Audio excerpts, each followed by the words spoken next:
नमस्कार दोस्तों, decode exam में आप सभी का स्वागत है। Welcome to decode exam. आज की क्लास में हम लोग डिस्कस करेंगे मॉक टेस्ट 49 जो कि आपके यूपीपी सिस प्रीलिम्स और आरओ एआरओ दोनों परीक्षाओं के लिए बहुत ही महत्वपूर्ण है।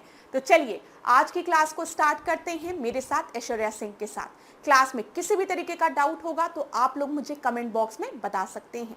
आज की क्लास को स्टार्ट करने से पहले थोड़ी सी इंफॉर्मेशन मैं आप लोगों को देना चाहूंगी यूपीपीसीएस फाउंडेशन कोर्स 2025 के लिए। ये जो फाउंडेशन कोर्स है इसको लाया गया है यूपीपीसीएस 2025 के लिए, जिसमें आपके प्रीलिम्स और मेंस दोनों के सिलेबस को कवर किया जाएगा। प्रीलिम्स की अगर हम बात करें तो यहाँ पर आपका GS paper plus CSAT plus current affair included होगा, और मेंस की अगर हम बात करें तो यहाँ पे आपके जीएस पेपर्स के साथ साथ करंट अफेयर होगा ही, प्लस आपका हिंदी और एसए पेपर भी इंक्लूडेड होगा। और साथ ही साथ किस तरीके से आपको मेंस में आंसर्स को लिखना है ये भी आपको बताया जाएगा। क्लास इस कोर्स से रिलेटेड कोई भी इंफॉर्मेशन चाहिए तो ये व्हाट्सएप नंबर है, इस पर आप कॉन्टैक्ट कर सकते हैं। चलिए अब आज की क्लास का हम अपना पहला प्रश्न देखते हैं। पहले प्रश्न को देखने के पहले आप लोग क्या करेंगे, प्रेयर करेंगे ना। हर क्लास में हम लोग प्रे करते हैं। मैं आशा करती हूँ कि आप लोग रोज अपनी पढ़ाई स्टार्ट करने के पहले जरूर सोचते होंगे कि आपका नाम उस पीडीएफ में लिखा हुआ है। लिस्ट ऑफ सिलेक्टेड कैंडिडेट की जो पीडीएफ आएगी ना, जो लिस्ट आएगी, उसमें आपका रोल नंबर सबसे पहले लिखा है, आपका नाम सबसे पहले लिखा है। और रोज इस चीज को बैठकर थोड़ी देर इमेजिन किया करिए, 1-2 मिनट बस। फिर उसके बाद क्लास अपने से रोज एक प्रश्न किया करिए कि आप ही का सिलेक्शन क्यों होगा। तो आपका मन आपको, आपका हृदय आपको ये उत्तर देगा, क्योंकि हमने मेहनत की है, परिश्रम किया है, अपना 100% दिया है, साथ ही साथ जो कमियां थी हमने उसको सुधारा है। और हमेशा याद रखिए जीवन क्या है, जीवन में कमियां हम सबके अंदर होती है, लेकिन जीवन में आगे वही बढ़ पाता है जो अपनी कमियों से सीखता है और अपनी कमियों में सुधार लाता है। तो इस परीक्षा की भी अगर हम बात करें तो इसमें भी आपको रोज नंबर ऑफ क्वेश्चंस लगाने हैं, ठीक है। एक स्पेसिफिक नंबर ऑफ क्वेश्चंस आपको रोज लगाने हैं, और जो भी प्रश्न आपके गलत होते हैं टेस्ट में उसको आपको एक जगह नोट डाउन करना है और उससे रिलेटेड टॉपिक आपको अपनी बुक से कवर करना है, और फिर अगले दिन कुछ क्वेश्चंस को और कवर करना है। देखिए अपनी गलतियों को पहचानिए। क्लास में हर सेशन में यही चीज कहती हूँ। आपको भी लगता होगा कि ऐश्वर्या मैम हर बार यही बात क्यों रिपीट करती हैं। आपको इस बात का पता तब चलेगा जिस दिन आपका सिलेक्शन हो जाएगा, ठीक है। लेकिन अपनी कमियों को पहचानिए। असफलता एक चुनौती है, उसको स्वीकार करिए। क्या कमी रह गई देखो और सुधार करो, और जब तक ना सफल हो नींद चैन की त्यागो तुम, संघर्षों का मैदान छोड़कर मत भागो तुम। कुछ किए बिना ही जय जयकार नहीं होती, कोशिश करने वालों की कभी हार नहीं होती। हमेशा इस पंक्तियों को सुनिए, ठीक है। ये आपको मोटिवेट रखेंगी, ये पंक्तियां। पोयम सुना करिए, थोड़ा आपको मोटिवेशन मिलेगा, ठीक है। तो चलो अब ये सब बातें एक तरफ, आप लोग सेल्फ इवैल्यूएशन जरूर करिएगा। ये आपको मदद करेगा। जब आप सेल्फ इवैल्यूएशन करोगे ना तो आपको पता चलेगा कमी कहाँ है, सुधार कहाँ करना है। और फिर अगर कोई प्रॉब्लम होती है किसी स्पेसिफिक टॉपिक में तो पूरी डिकोड एग्जाम की टीम आपके साथ है। आप मुझे कमेंट बॉक्स में बता सकते हैं। मैं आने वाले क्लासेस में आपकी प्रॉब्लम्स को क्वेश्चंस के माध्यम में कवर कर लूंगी, क्वेश्चन के माध्यम से कवर कर लिया जाएगा। चलो अब ज्यादा समय ना लेते हुए पहले प्रश्न को ध्यान से देखते हैं। पहला प्रश्न देखिए क्या दिया गया है। कथन और कारण बेस्ड है, साइंस का क्वेश्चन है। गैसोहोल पेट्रोल तथा एथिलीन का मिश्रण होता है। जो गैसोहोल होता है वो आपका पेट्रोल और एथिलीन का मिश्रण होता है, पहला स्टेटमेंट दिया है। दूसरा है गैसोहोल से पेट्रोल द्वारा होने वाले कार्बन डाइऑक्साइड तथा सल्फर डाइऑक्साइड के उत्सर्जन को रोका जा सकता है, ठीक है। यहाँ पर आपको बताना है कि कौन सा स्टेटमेंट आपका सही है, ठीक है। और अगर सही है तो क्या एक दूसरे का कारण कथन सही है कि नहीं, ये बताना है ना। तो यहाँ पर जब हम गैसोहोल की बात करेंगे तो वो मिक्सचर है पेट्रोल और इथाइलिन का दिया गया है ना। तो यहाँ पर ध्यान दीजिएगा ये मिक्सचर है पेट्रोल और एल्कोहल का, ना कि इथाइलिन का, ठीक है। तो इस वजह से जो आपका पहला स्टेटमेंट है वो गलत हो जाएगा। दूसरा स्टेटमेंट अगर आप देखेंगे, gasohol can prevent the emission of carbon dioxide and sulphur dioxide from the petrol. हाँ, ये बिल्कुल सही है, यहाँ ये याद रखिएगा। तो यहाँ पर आपका सही उत्तर क्या हो जाएगा, जो ए है वो ट्रू है, नहीं वो फॉल्स है, लेकिन आपका जो आर है वो करेक्ट है। तो आपका सही उत्तर डी हो जाएगा। Clear class? इसमें कोई प्रॉब्लम नहीं हुई होगी आप लोगों को। तो हमेशा याद रखिएगा जब भी हम गैसोहोल की बात करेंगे तो ये किसका किसका मिश्रण है, ये आपका पेट्रोल और एल्कोहल का मिश्रण है, ये याद रखिएगा। और यहाँ पर आप याद रखिएगा इसके कारण क्या होता है, गैसोहोल से पेट्रोल द्वारा जो कार्बन डाइऑक्साइड और सल्फर डाइऑक्साइड का एमिशन जो होता है, ठीक है, उसके उत्सर्जन को, उसके एमिशन को हम कम कर सकते हैं। क्लियर हो गया होगा ये चीज। अगला प्रश्न देखते हैं, ध्यान दीजिए क्या दिया गया है यहाँ पर। निम्नलिखित में से किसका उपयोग बालों की ब्लीचिंग में किया जाता है? तो आज के समय में आप लोग देखते हैं कि लोग ब्लीच का प्रयोग करते हैं, तो बालों की ब्लीचिंग में किसका यूज किया जाता है इसको आपको बताना है। Sodium peroxide, nitrogen peroxide, hydrogen peroxide या फिर सल्फर पेरोक्साइड। तो यहाँ पर जो ब्लीच किया जाता है ना, बालों को ब्लीच करके उस पर डिफरेंट डिफरेंट कलर्स आजकल लगाए जाते हैं, हाईलाइट किया जाता है, उसी का पूछा गया है। तो यहाँ पर जो यूज किया जाता है वो है हाइड्रोजन पेरोक्साइड, याद रखिएगा, सी आपका सही उत्तर है। अगला प्रश्न देखिए, भारतीय परिषद अधिनियम के बारे में बोला गया है। भारत परिषद अधिनियम 1861, इंडियन काउंसिल एक्ट 1861 की बात की गई है के संदर्भ में निम्नलिखित कथनों में से सत्य कथन को हमें बताना है कि कौन सा स्टेटमेंट आपका करेक्ट है। ध्यान पूर्वक पढ़िएगा। इसके द्वारा वॉइसरॉय की कार्यकारी परिषद में विधि सदस्य को शामिल किया गया। दूसरा है, कार्यकारी परिषद में शामिल सदस्यों का कार्यकाल 4 वर्ष का होता है। तो आपको बताना है कि इसमें से सही क्या है, गलत क्या है। तो देखिए, एग्जीक्यूटिव काउंसिल ऑफ जो वॉइसरॉय थी, ठीक है, वॉइसरॉय की जो एग्जीक्यूटिव काउंसिल थी उसमें लॉ मेंबर को ऐड किया गया, ठीक है, 1861 के तहत। ये आपका सही है। लेकिन जो टेन्योर मेंबर्स का था एग्जीक्यूटिव काउंसिल का, वो 4 वर्ष का दिया गया है कार्यकाल, वो 4 वर्ष का नहीं, वो 2 साल का था, 2 इयर्स का था। तो यहाँ पर बोला गया है कौन सा कथन सत्य है, तो केवल एक जो है वो आपका सत्य है। यहाँ पर देख लीजिए क्लास एक बार इसको ध्यान से, जो भी चीजें बता रही हूँ। इंडियन काउंसिल एक्ट 1861 की बात की गई है। यहाँ पर ध्यान दीजिएगा, जो कार्यकारी परिषद था, जो एग्जीक्यूटिव काउंसिल था वाइसरॉय का, उसको क्या किया गया था, उसका विस्तार किया गया था, उसमें नंबर ऑफ मेंबर्स को बढ़ाया गया था। इसमें 5वें सदस्य के रूप में एक विधि विशेषज्ञ को भी शामिल किया गया था। जो 5th मेंबर था, अब से वो कौन था, वो लॉ मेंबर था। ये याद रखिएगा, ये चीज आपको पता होनी चाहिए, ठीक है। और यहाँ पर जो कार्यकाल होता था वो 2 वर्षों का होता था, ये याद रखिएगा, ना कि 4 वर्षों का, जो कि आपके प्रश्न में दिया गया है। क्लियर है क्लास? और वॉइसरॉय को पहली बार अध्यादेश, ऑर्डिनेंस इशू करने की भी पावर किसके थ्रू दी गई, इंडियन काउंसिल एक्ट 1861 के तहत। क्लियर है ना? कल की क्लास में तो मैंने आपको बहुत अच्छे से बताया था चीजें, एक बार जल्दी से रिवीजन करा दूं। यहाँ पर थोड़ा सा ही फैक्ट रिवाइज करेंगे। सबसे पहले मैंने आपको बताया था कि रेगुलेटिंग एक्ट आया था। अब रेगुलेटिंग एक्ट क्यों लाया गया था, ये सारी चीजें आप लोगों को पता होगी, ठीक है। रेगुलेटिंग एक्ट के तहत हमने क्या किया था, जो गवर्नर ऑफ बंगाल की जो पोस्ट थी उसको क्या कर दिया था, गवर्नर जनरल ऑफ बंगाल।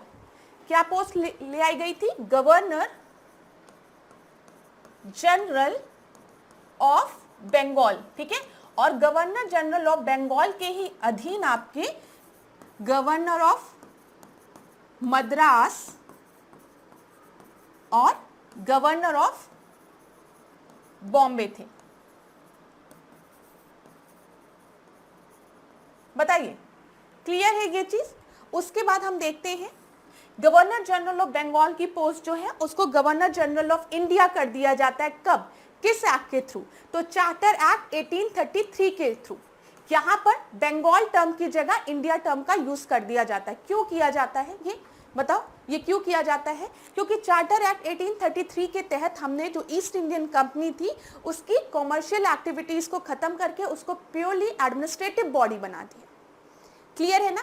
1813 में आपको पता है जो एकाधिकार था, जो मोनोपोली थी ईस्ट इंडियन कंपनी की, उसको खत्म किया जाता है। लेकिन अभी भी ईस्ट इंडियन कंपनी की मोनोपोली टी मतलब चाय की और चाइना के साथ बनी हुई थी, जिसको चार्टर एक्ट 1833 के तहत पूरी तरीके से खत्म कर दिया जाता है और ईस्ट इंडियन कंपनी को एडमिनिस्ट्रेटिव बॉडी बना दी जाती है, ये याद रखिएगा। और जो गवर्नर जनरल ऑफ बंगाल की पोस्ट थी उसको क्या कर दिया गया था, governor general of India. Clear है क्लास? फिर हम देखते हैं 1858 का एक्ट। 1858 का एक्ट, उसमें क्या बोला गया था, उसमें गवर्नर जनरल ऑफ इंडिया की जो पोस्ट थी उसको वाइसरॉय कर दिया गया था।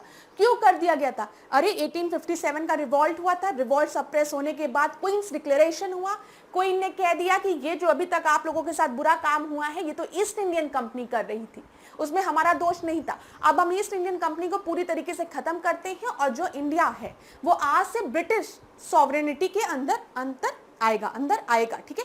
आज से आप लोग हमारे सिटीजन हैं, ब्रिटिश क्राउन के सिटीजन हैं, ये चीज याद रखिएगा। तो ये जो पोस्ट थी आपकी गवर्नर जनरल ऑफ इंडिया की, उस पोस्ट को क्या नाम दे दिया गया था? वाइसरॉय की पोस्ट, ठीक है। Viceroy means representative of British government, ये याद रखिएगा। क्लियर है क्लास? ये सारी चीजें मैंने आपको पढ़ाई है।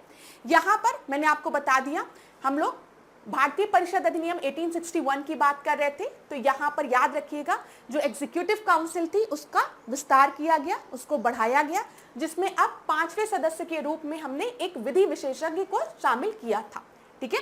और याद रखिएगा ये किसके समय में ये चेंज किया गया था? तो 1861 जो एक्ट था वो किसके समय में आया था? तो वो लॉर्ड कैनिंग के समय में आया था। और अगर कहीं भी परीक्षा में आपसे पूछे कि पहला वाइसरॉय कौन था भारत का, तो भी आप क्या नाम बताएंगे? लॉर्ड कैनिंग का नाम बताएंगे। ये सारे फैक्ट्स आपको पता होना चाहिए, ठीक है। तो इस प्रकार भारत में मंत्रिमंडल व्यवस्था की नींव रखी गई थी। यहाँ पर ध्यान दीजिएगा, विभागीय प्रणाली को भी मान्यता दी गई थी। पोर्टफोलियो भी डिसाइड किया गया था। 5 पोर्टफोलियोज थे आपके, ये भी याद रखिएगा। कल की क्लास में मैंने आपको बताया था 1861 वाले एक्ट के तहत एग्जीक्यूटिव काउंसिल में पोर्टफोलियो डिसाइड किया गया कि 5 मेंबर्स होंगे और उनको डिफरेंट पोर्टफोलियो मिलेगा, ठीक है। जैसे किसी को वित्त, किसी को लॉ। क्लियर है? विधि बनाने के लिए वाइसरॉय की कार्यकारी परिषद में न्यूनतम 6 और अधिकतम 15 सदस्यों को नियुक्त कर कार्यकारी परिषद का विस्तार किया गया। इन सदस्यों की नियुक्ति वाइसरॉय के द्वारा की जाती थी। यहाँ पर ध्यान दीजिए कि अगर हम बात करें विधि बनाने की, लॉ बनाने की, तो लेजिस्लेचर की बात करें तो उसके लिए जो मेंबर्स की संख्या थी वो न्यूनतम 6 रखी गई और मैक्सिमम कितनी संख्या होनी चाहिए थी? 12 होनी चाहिए थी।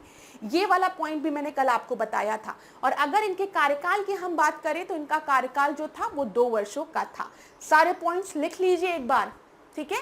और अध्यादेश जारी करने की शक्ति वाइसरॉय को किस एक्ट के तहत दी गई थी? 1861 के तहत। तो सारे पॉइंट आपके दिमाग में बैठ गए होंगे, आशा करती हूँ। आप लोग बिल्कुल चिंता नहीं करेंगे। ये जो पॉलिटी के चैप्टर्स है जिसमें स्टूडेंट्स को सबसे ज्यादा दिक्कतें होती हैं, ये चैप्टर तो मैं आपको रटवा दूंगी, इसकी चिंता आप लोग बिल्कुल मत करिएगा कि मैम हिस्टोरिकल बैकग्राउंड वाला चैप्टर याद नहीं होता है।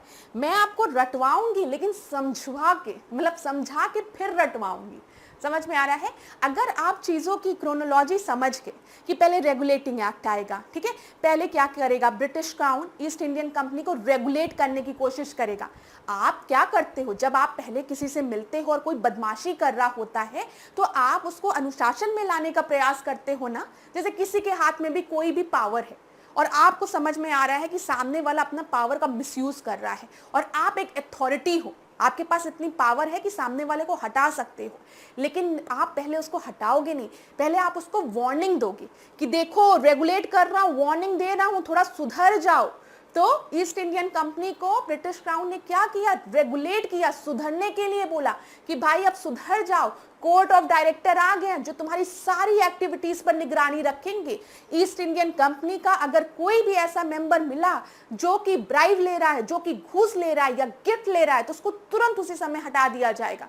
सारी चीजों पर ध्यान दिया जा रहा है, प्लस सुप्रीम कोर्ट भी स्टैब्लिश कर दी जाएगी। तो देखो ईस्ट इंडियन कंपनी को क्राउन क्या कर रहा है? रेगुलेट कर रहा है, उसको सीधा करने की कोशिश कर रहा है, थोड़ा सा कान मरोड़ रहा है, लेकिन बाद में देखता है कि भाई कोई फायदा नहीं हो रहा है, तो क्या करेगा? क्राउन कहेगा कि हम चार्टर एक्ट ला रहे हैं। अब जो अथॉरिटी हमने आपको दी है, जो मोनोपोली मैंने तुम्हें दी है ईस्ट इंडियन कंपनी को, जाओ ट्रेडिंग करो ईस्ट एशिया के साथ, वो मोनोपोली मैं वापस लेने वाला हूं। तो क्राउन क्या करता है? मोनोपोली जो एकाधिकार है उसको वापस लेता है, लेकिन अभी भी थोड़ा दया खाकर 2 जगह क्या करता है? मोनोपोली दे देता है। कौन कौन सी? चाय के साथ और बताओ दूसरी चाइना के साथ, सी वाले दोनों को अभी रखे रहता है, ठीक है। लेकिन 20 साल बाद फिर चार्टर एक्ट आता है 1833। अब क्राउन कहता है बहुत हो गया, अब पूरी मोनोपोली एकाधिकार खत्म, ठीक है। और ईस्ट इंडियन कंपनी अब एडमिनिस्ट्रेटिव बॉडी की तरह नहीं, कॉमर्शियल बॉडी की तरह नहीं काम करेगी, एडमिनिस्ट्रेटिव बॉडी की तरह काम करेगी। तो अब ईस्ट इंडियन कंपनी के पास क्या है? खाली एडमिनिस्ट्रेशन है, लेकिन वो एडमिनिस्ट्रेशन भी क्राउन कब ले लेता है? जब 1857 का रिवॉल्ट हो जाता है और 1858 में क्वींस डिक्लेरेशन होता है कि भाई अब तुम एडमिनिस्ट्रेटिव बॉडी भी नहीं, हटो, सब ईस्ट इंडियन कंपनी को बीच में से हटाओ, अब सीधे क्राउन यहां पर आपका शासन करेगा। समझ में आ रहा है? तो ये पूरी एक क्रोनोलॉजी होती है।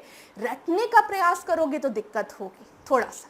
आज रट रहे हो, कल हो सकता है भूल जाए अगर रिवाइज नहीं कर पाओगे, लेकिन जिस तरीके से मैं समझा रही हूं उस तरीके से समझोगे तो चीजें दिमाग में बैठने लगेगी। ठीक है, कि court of director, board of control. Court of director सबसे पहले बना, जो कि कॉमर्शियल एक्टिविटीज को देख रहा था रेगुलेटिंग एक्ट के तहत। फिर पिट्स आया। पिट्स कौन था? प्रधानमंत्री था। ठीक है, तो उसने क्या किया? उसने कहा कि कोर्ट ऑफ डायरेक्टर तो है ही है, अब बोर्ड ऑफ कंट्रोल भी ले आओ। तो कोर्ट ऑफ डायरेक्टर क्या करेंगे? आपके कॉमर्शियल एक्टिविटीज को देखेंगे। बोर्ड ऑफ कंट्रोल क्या करेंगे? पॉलिटिकल एक्टिविटीज को देखेंगे ईस्ट इंडियन कंपनी की। समझ में आ रहा है? उसके बाद चार्टर एक्ट आता है। चार्टर एक्ट भी आप देखते हैं तो 20-20 साल बाद आता है ना, 20-20 साल बाद आता है। तो यही सब चीजें आपको समझनी है थोड़ी बहुत। चलो, काफी लंबा मैंने बता दिया आपको, कुछ कुछ चीजें पॉइंट्स आपके दिमाग में बैठ रहे होंगे, आशा करती हूँ। दूसरा देखो, कथन कारण। संविधान की 8वीं अनुसूची में 22 भाषाओं का उल्लेख किया गया है। मूल संविधान में 12 भाषाएं शामिल थी। तो यहाँ पर क्लास ध्यान दीजिएगा, जब हम 8th शेड्यूल की बात करते हैं तो 8th शेड्यूल में आपके कितनी लैंग्वेजेस हैं? 22 लैंग्वेजेस हैं। ये बिल्कुल सही है। अब यहां पर जो बताने जा रही हूं उसको ध्यानपूर्वक सुनो। यहां पर पहला स्टेटमेंट आपका बिल्कुल सही है, लेकिन दूसरा स्टेटमेंट दिया है मूल संविधान में इसमें 12 भाषाएं थी। 12 भाषाएं नहीं थी, 14 भाषाएं थी। कितनी थी? 14 भाषाएं थी। तो ये आपका गलत हो गया दूसरा स्टेटमेंट। तो ए ट्रू है लेकिन आर आपका फॉल्स है। तो आपका आंसर सी हो जाएगा। अब ये भी चीज थोड़ी बहुत मैंने आपको पहले बताई है, लेकिन मैं अपने स्टूडेंट्स को एक बार और रिवाइज कराऊंगी। सारी चीजें इतनी बार रिवाइज कराऊंगी कि आपके यहाँ पर दिमाग में एकदम बैठ जाए। तो चलो 2 मिनट अपनी पेन साइड में रखो, ऐश्वर्या मैम जो जो चीजें बोलेंगे उसको रिवाइज करो। हमने क्या कहा? हमने कहा अगर हम लैंग्वेजेस की बात करते हैं, पहला पॉइंट लैंग्वेजेस के बारे में 8th शेड्यूल में दिया है। ठीक है, और 8th शेड्यूल में प्रेजेंट में 22 लैंग्वेजेस हैं। लेकिन जब हमारा संविधान बना था तो उस समय कितनी लैंग्वेजेस थी? खाली 14 लैंग्वेजेस थी। इसमें कितनी लैंग्वेजेस थी? खाली 14 लैंग्वेजेस शामिल थी। ठीक है, याद रखिएगा। अब क्वेश्चन बनता है कि मैम आज 22 है तो मतलब 8 लैंग्वेजेस को जोड़ा गया? हाँ, जोड़ा गया। तो किसके तहत जोड़ा गया? संविधान संशोधन द्वारा जोड़ा गया। तो अब प्रश्न बनता है कौन कौन से संविधान संशोधन हुए? तो लिखो 21, 21, 71 और इन दोनों को ऐड करो तो 92। ये 3 संविधान संशोधन द्वारा तो हमने लैंग्वेजेस को जोड़ा। सबसे पहले 21वें संविधान संशोधन द्वारा हमने कौन सी लैंग्वेज को जोड़ा? सिंधी को। ठीक है, फिर 71 कॉन्स्टिट्यूशनल अमेंडमेंट द्वारा हमने किस लैंग्वेज को जोड़ा? बताओ क्लास। कोमानी। अब दिमाग में आ रहा होगा कि मैम कोमानी ये कौन सी लैंग्वेज है? हमने तो कभी सुना ही नहीं। ये एक लैंग्वेज नहीं है, इसमें 3 लैंग्वेजेस छुपी हैं। ये तो मैंने आपको ट्रिक बताया है। कोमानी याद रखोगे तो कोमानी जो है उसको 71st कॉन्स्टिट्यूशनल अमेंडमेंट एक्ट के तहत जोड़ा गया है। तो चलो बताओ, को क्या है? कोनकड़ी। ठीक है, एम क्या है? मणिपुरी। एनी क्या है? नेपाली। ठीक है, तो ये 3 लैंग्वेज हो गई, 4 हो गई, इधर 4 हो गई, इधर 3 हो गई। अब 92nd कॉन्स्टिट्यूशनल अमेंडमेंट एक्ट के तहत कौन सी लैंग्वेजेस जोड़ी गई है? तो चलो इसको भी ट्रिक से देख लो। यहां पर कौन सी है? तुम लोग क्या करते हो? एमबीबीएस करना चाहते हैं आप में से बहुत से लोग ना, तो एमबीबीएस करना तो चाहते हैं लेकिन कुछ लोग बीडीएस ही कर पाते हैं। तो एमबीडीएस, ठीक है, एमबीडीएस। तो ये 4 लैंग्वेजेस हो गई। मैथिली, बोडो, डोंगरी, संथाली। मैथिली, बोडो, डोंगरी, संथाली। तो आप देख रहे हैं 4 ये 4 ये। 21वें से हमने सिंधी जोड़ी। डन। बताओ मेरे साथ बोलो क्लास, जहां पर भी बैठे हो प्रैक्टिस करोगे तो दिमाग में बैठ जाएगा। 21st के तहत हमने सिंधी जोड़ी। ठीक है, 71st के तहत हमने कोमानी जोड़ी। ठीक है, कोमानी। तो यहाँ पर कोनकड़ी, मणिपुरी, नेपाली। और 92nd के तहत हमने एमबीडीएस जोड़ा। एमबीडीएस। ठीक है, तो यहाँ पर मैथिली, बोडो, डोंगरी, संथाली। तो आपकी +4 + 8 लैंग्वेजेस हो गई। ठीक है। एक और अमेंडमेंट हुआ था, वो भी बता दूं, 96 कॉन्स्टिट्यूशनल अमेंडमेंट। लेकिन 96 कॉन्स्टिट्यूशनल अमेंडमेंट के तहत कुछ खास नहीं हुआ था, इसमें उड़िया शब्द को उड़िया कर दिया गया था, बस नाम को बदल दिया गया था। तो टोटल अभी 8 शेड्यूल में कितनी लैंग्वेजेस हैं बोलो? 22 लैंग्वेज। जब 8 शेड्यूल कॉन्स्टिट्यूशन में था तो उस समय कितनी लैंग्वेजेस थी? 14 लैंग्वेजेस थी। बाद में संविधान संशोधन करके हमने 8 लैंग्वेजेस को जोड़ा, जिसमें कौन कौन सा संविधान संशोधन हुआ है? 21, 71, 92, ठीक है। 21 में सिंधी, ठीक है, 71 में कोमानी, याद रखना, और आपका 92 में क्या हो गया? MBDS। क्लियर? चलो, याद हो गया होगा आपको। आगे बढ़ते हैं। इस प्रश्न को देखो क्या दिया गया है। निम्नलिखित में से किस अधिनियम के द्वारा अंग्रेजी भाषा के प्रयोग के संदर्भ में निश्चित समय सीमा का उल्लेख नहीं किया गया? तो निश्चित समय सीमा का उल्लेख किसके तहत नहीं किया गया था? तो 1963 act, official language act, 1956 official language act, 1967, 1965। तो यहां पर जो आपका आंसर है वो है 1960, एक मिनट, यहां पर जो आपका आंसर है वो है 1963 एक्ट के तहत, ठीक है। ये डायरेक्ट प्रश्न है, इसमें कुछ ऐसा आपको समझाना नहीं।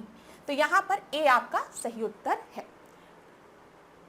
यहां पर देख लो क्लास, संसद में जब हम बात करते हैं तो 343 को अगर आप देखेंगे, आर्टिकल 343 को, ठीक है, तो राजभाषा आयोग के रिपोर्ट के तहत राजभाषा अधिनियम 1963 को पारित किया गया था, जो कि आपके फर्स्ट ऑप्शन में है। लेकिन इसमें कोई समय सीमा का उल्लेख नहीं किया गया था, यही आपका प्रश्न था, ध्यान में रखिएगा।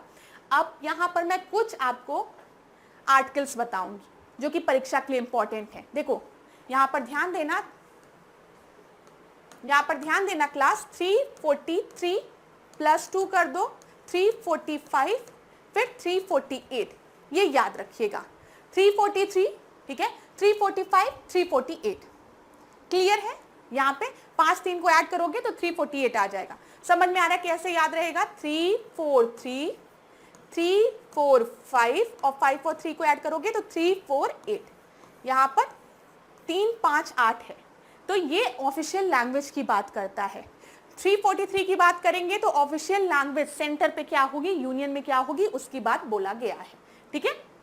345 की बात करेंगे तो ऑफिशियल लैंग्वेज आपका स्टेट में क्या होगी उसके बारे में बोला गया है। और 348 में जब हम बात करेंगे तो ऑफिशियल लैंग्वेज आपके सुप्रीम कोर्ट और हाई कोर्ट में क्या होगी उसके बारे में बोला गया है। Clear class? याद रहेगा, 3 4 याद रहेगा, फिर 3 5 8 याद रखिएगा। 3 में 343 में ऑफिशियल लैंग्वेज यूनियन की, 348 में official language supreme court high court की, और 345 में ऑफिशियल लैंग्वेज स्टेट की। चलो अगला देखते हैं। निम्नलिखित में से किस संविधान संशोधन के द्वारा राज्यों का भाग क ख ग और भाग घ का वर्गीकरण किया गया? अब बताओ, ये सारे क्वेश्चंस मैंने आपको पढ़ाए हैं, रिवीजन करा रही हूं, इसीलिए मैक्सिमम नंबर ऑफ क्वेश्चंस कराती हूं ताकि दिमाग में बैठ जाए। तो अब बताओ इसमें क्या होगा कि किस कॉन्स्टिट्यूशनल अमेंडमेंट एक्ट के तहत जो पार्ट ABCD है उसको एबॉलिश कर दिया गया? तो बताओ किस कॉन्स्टिट्यूशनल अमेंडमेंट एक्ट के तहत? तो यहां पर आपका सही उत्तर है 7th कॉन्स्टिट्यूशनल अमेंडमेंट एक्ट के तहत। मैंने आपको पहले भी बताया है, जब हम स्टेट रीऑर्गेनाइजेशन की बात करते हैं, राज्य पुनर्गठन की हम बात कर रहे हैं, किसकी बात कर रहे हैं क्लास? राज्य पुनर्गठन की। तो यहां पर मैंने आपको कुछ कमिटीज के नाम बताए थे, जल्दी से बता दो। SK धर कमिटी, ठीक है, और कौन सी कमिटी है जल्दी बताओ? JVP कमिटी, और कौन सी कमिटी है? फैजल अली कमिटी। इन तीनों कमिटीज के नाम बताए थे। SK धर कमिटी वॉज कॉन्स्टिट्यूटेड इन 1948, इसका गठन 1948 में किया गया था। JVP कमेटी ने अपनी रिपोर्ट 1949 में सबमिट की, और फजल अली कमेटी की अगर हम बात करें तो इसका गठन 1953 में किया गया था, और इन्होंने अपनी रिपोर्ट जो थी वो 1955 में सबमिट की थी। और फैजल अली कमेटी के ही रिकमेंडेशन पे क्या आपका फॉर्म हुआ था? स्टेट रीऑर्गेनाइजेशन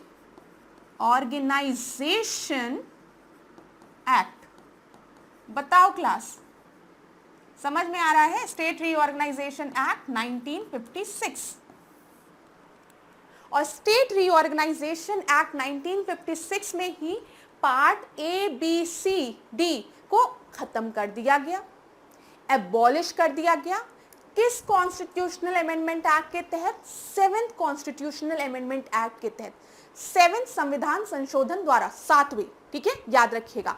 और जब इसको खत्म किया गया तो ये अब आपका क ख ग घ नहीं रह गया, तो ये भी याद रखिएगा। आपको पता है एस के धर कमेटी, जीवीपी कमेटी ने क्या बोला था कि भाषाई आधार पर नहीं होना चाहिए, लिंग्विस्टिक बेसिस पर रीऑर्गेनाइजेशन ऑफ स्टेट नहीं होना चाहिए, स्टेट का रीऑर्गेनाइजेशन एडमिनिस्ट्रेटिव बेसिस पे होना चाहिए। लेकिन यहाँ पर 1953 में एक घटना घट गई थी। कौन सी घटना घट गई थी? पोट्टी श्रीरामल्लू जो थे, जिनको हम लोग फादर ऑफ आंध्र प्रदेश के नाम से भी जानते हैं, वो आमरण अनशन में बैठे थे और 53 डेज की स्ट्राइक, 53 या 56 थी, एक बार कंफर्म कर लेना, डेज की स्ट्राइक के बाद उनकी मृत्यु हो जाती है, जिसके बाद सरकार पर प्रेशर बनता है और सरकार पहला लिंग्विस्टिक स्टेट फॉर्म कर देती है आंध्र प्रदेश 1953 में। फिर इसी समय फैजल अली कमेटी भी आती है और वो अपनी रिपोर्ट 1955 में सबमिट करती है और स्टेट रीऑर्गेनाइजेशन एक्ट आता है, जिसके तहत 7वां संविधान संशोधन होता है और part A B C D को खत्म करके क्या किया जाता है? स्टेट्स को फॉर्म कर दिया जाता है। क्लियर है? 14 स्टेट्स और 10 यूनियन टेरिटरीज फॉर्म हुई थी उस समय, ये देख लीजिएगा। चलो यहाँ देखो, केंद्रीय सतर्कता आयोग के संदर्भ में निम्नलिखित कथनों में से असत्य कथन का चयन आपको करना है। क्या दिया गया है?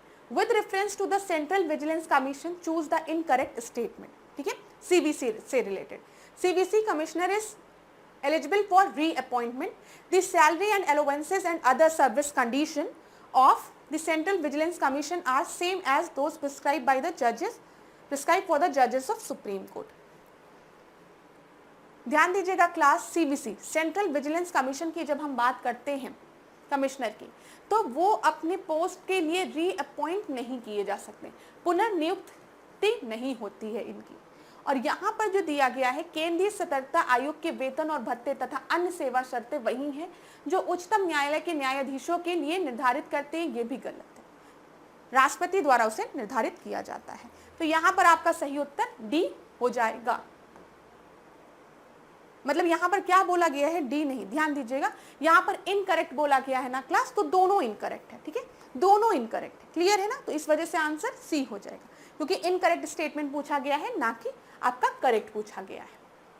यहाँ पर ध्यान दीजिएगा क्लास, जब हम बात करते हैं सीवीसी की, तो सीवीसी को अपॉइंट कौन करता है? प्रेसिडेंट अपॉइंट करता है। कितने सालों के लिए अपॉइंट करता है? 4 सालों के लिए अपॉइंट करता है। किस कमेटी के रिकमेंडेशन में सीवीसी का गठन हुआ था? तो संथानम कमेटी के रिकमेंडेशन पे, ये भी याद रखिएगा। अपॉइंटर प्रेसिडेंट होता है, टर्म 4 साल होता है या फिर 65 साल, जो भी पहले हो, और यहाँ पर के संथानम कमेटी के रिकमेंडेशन पे इसको बनाया गया था। कब? 1964 में। किस लिए? करप्शन को एड्रेस करने के लिए, ये याद रखिएगा। अच्छा, यहाँ पर देखिए लिखा है केंद्रीय सतर्कता आयुक्त के वेतन और भत्ते तथा अन्य सेवा शर्तें वही होती है जो संघ लोक सेवा आयोग की होती है, ठीक है, ये ज्यादा करेक्ट है। जो संघ लोक सेवा आयोग की जो होती है वो आपका सीवीसी का वही सेम सैलरी और अलाउंसेस होता है, ना कि सुप्रीम कोर्ट वाला, तो वो आपका गलत हो गया। क्लियर? चलो आगे बढ़ते हैं। यहाँ देखिए, निम्नलिखित में से किस समिति ने सिफारिश की थी कि जिला अधिकारी को जिला परिषद का मुख्य कार्यकारी अध्यक्ष बनाना चाहिए? तो बताइए किसने बोला था? गडगिल कमेटी ने बोला था, अशोक मेहता कमेटी ने बोला था, थंगन कमेटी ने बोला था, या फिर रामा राव कमेटी ने बोला था? तो यहाँ पर ध्यान दीजिएगा क्लास, ये रिकमेंडेशन आपका दिया गया था किसके द्वारा? पीके थंगन कमेटी द्वारा, ठीक है, कि जो आपका डिस्ट्रिक्ट मजिस्ट्रेट होगा वही आपका चीफ एग्जीक्यूटिव चेयरमैन भी होगा, किसका? जिला परिषद का, ये याद रखिएगा। अगला देखिए, अब यहाँ पर क्लास आप बताओ, पंचायती राज इंस्टीट्यूशन से रिलेटेड जो कमिटीज हैं वो आपको याद है। सबसे पहले बलवंत राय मेहता कमेटी है, बलवंत राय मेहता कमेटी, बता सकते हो ईयर कौन से है? 1952 नहीं, 1957, 1957, ठीक है। फिर उसके बाद हम देखते हैं अशोक मेहता कमेटी। अशोक मेहता कमेटी ये 1977। फिर हम देखते हैं GVK Rao, LM Singhvi. GVK Rao 1985 और LM सिंघवी 1986। उसके बाद थुंगन कमेटी। क्लियर है? तो याद रखिएगा, क्रोनोलॉजिकल ऑर्डर में पूछा जाता है। अब आपको पता है बलवंत राय मेहता कमेटी ने 2 टायर सिस्टम की बात की थी, 3 टायर सिस्टम की बात की थी, और अशोक मेहता कमेटी ने क्या कहा था कि 3 टायर सिस्टम नहीं 2 टायर सिस्टम होना चाहिए, ठीक है। और यहाँ पर न्याय पंचायत की बात भी अशोक मेहता कमेटी ने कही थी। LM सिंघवी कमेटी के रिकमेंडेशन पे जो पंचायती राज इंस्टीट्यूशन था उसको संवैधानिक दर्जा दिया गया था। ये सारे पॉइंट से आपकी परीक्षा में प्रश्न बने हैं। अगला प्रश्न देखिए क्या दिया गया है। अनुच्छेद 82 के अनुसार संसद प्रत्येक जनगणना के बाद एक परिसीमन अधिनियम पारित करेगा। परिसीमन आयोग का जो अध्यक्ष होता है वो केंद्रीय गृह मंत्री होता है। तो बताइए यहाँ पर आपका सही उत्तर क्या होगा। तो क्लास ध्यान दीजिएगा, यहाँ पर एक मिनट, यहाँ पर ध्यान दीजिएगा कि आपका जो बोला गया है कि आर्टिकल 82 में कि पार्लियामेंट डिलिमिटेशन कमेटी लेकर आएगा every census, after every census, ये बिल्कुल सही है। लेकिन चेयरमैन जो डिलिमिटेशन कमेटी का होता है वो आपका यूनियन होम मिनिस्टर नहीं होता है। तो सी आपका सही उत्तर है। यहाँ पर एक्सप्लेनेशन एक बार आप लोग देख लीजिए ध्यान से।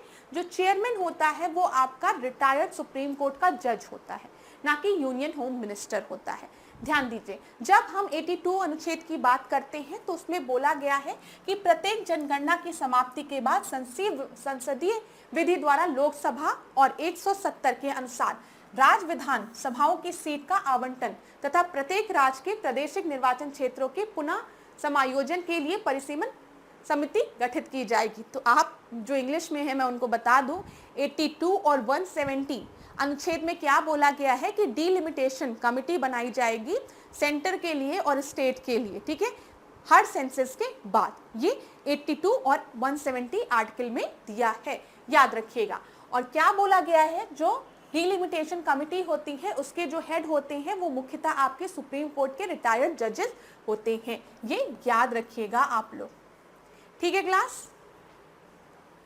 चलिए अभी प्रेजेंट अगर हम देखें तो 2001 के सेंसस पे है, जो कि आपका ऑपरेशन में रहेगा 2026 के सेंसस तक। अगला प्रश्न देखिए क्या बोला गया है। इंटरस्टेट रिवर डिस्प्यूट के बारे में बोला गया है। संसद द्वारा निम्नलिखित में से किस अनुच्छेद के प्रावधान के तहत अंतरराज्यीय नदी जल विवाद अधिनियम पारित किया गया है। 264, 262, 271, 290। तो यहाँ पर याद रखिएगा interstate council, interstate water dispute की बात की गई है article 260। Interstate council, interstate river water dispute की बात आपकी की गई है आर्टिकल 262 में, ठीक है। यहाँ पर ध्यान दीजिए क्या दिया गया है।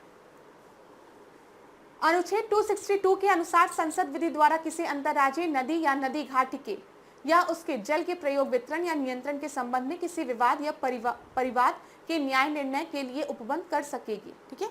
ये इंटरस्टेट रिवर डिस्प्यूट से रिलेटेड है, ये याद रखिएगा अनुच्छेद में।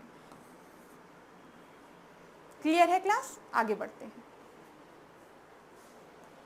मैंने आप लोगों को इंटरस्टेट रिवर डिस्प्यूट के बारे में बताया था, इंटरस्टेट काउंसिल के बारे में बताया था।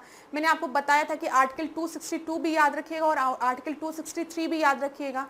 आर्टिकल 263 से इंटरस्टेट काउंसिल के बाद अंतर्राज्यीय परिषद के बारे में आपकी परीक्षा में कई बार प्रश्न बना है कि इसका गठन कौन करता है, तो आप बताते हैं इंटर स्टेट काउंसिल का अंतरराज्यीय परिषद का गठन जो है वो राष्ट्रपति द्वारा किया जाता है, लेकिन इसकी अध्यक्षता प्रधानमंत्री द्वारा की जाती है। तो आर्टिकल 263 भी याद रखिएगा, इंपॉर्टेंट है, ठीक है। अगला देखें, यहाँ पर लोक लेखा समिति के सदस्यों का जो कार्यकाल होता है वो 1 वर्ष का होता है। इसकी सिफारिश सलाहकारी प्रकृति की होती है, सही है। पब्लिक अकाउंट कमेटी की बात करेंगे तो इनका जो कार्यकाल होता है वो 1 साल का होता है, रिकमेंडेशन एडवाइजरी होते हैं। तो यहाँ पर आपका दोनों ही सही है, लेकिन करेक्ट एक्सप्लेन नहीं कर पा रहा है, इस वजह से बी सही उत्तर होगा। यहाँ पर क्लास एक प्रश्न और बन सकता है, वो क्या बन सकता है, पब्लिक अकाउंट कमेटी की जब हम बात करते हैं इसमें कितने मेंबर्स होते हैं, इसमें 22 मेंबर्स होते हैं। 15 मेंबर्स जो हैं वो लोकसभा के होते हैं और 7 मेंबर्स आपके राज्यसभा के होते हैं। तो 15 + 7 = 22, 22 याद रखिएगा। चलिए, निम्नलिखित में से किस आयोग समिति ने सिफारिश की थी कि राज्यपाल को पद से हटाने के लिए वही प्रक्रिया अपनाई जानी चाहिए जो राष्ट्रपति को पद से हटाने की होती है। मतलब जो गवर्नर है उसको भी इम्पीच करना चाहिए, जैसे कि प्रेसिडेंट का इम्पीचमेंट होता है उसी प्रोसीजर के थ्रू। ये किस कमेटी ने रिकमेंड किया था बताइए? पुंची कमेटी ने, सरकारिया कमीशन ने, धर कमीशन ने या फिर एडमिनिस्ट्रेटिव रिफॉर्म कमीशन ने? तो यहाँ पर ध्यान रखिएगा, पुंची कमेटी की रिकमेंडेशन थी ये। आप इस प्रश्न को देखते हैं, क्या दिया गया है, निम्नलिखित में से कौन सा अनुच्छेद केंद्र और राज्यों के मध्य राजस्व वितरण की व्यवस्था करता है? ठीक है, distribution of revenue between the centre and the state. बताइए, डायरेक्ट प्रश्न है, 261, 284, 269 या फिर 275। तो यहाँ पर याद रखिएगा, रेवेन्यू डिस्ट्रीब्यूशन की बात between the centre and the state कहा गया है अनुच्छेद 269 में। ठीक है, अगर हम ग्रांट्स की बात करें तो वो 275 में बोला गया है। यहाँ पे क्लियर है क्लास?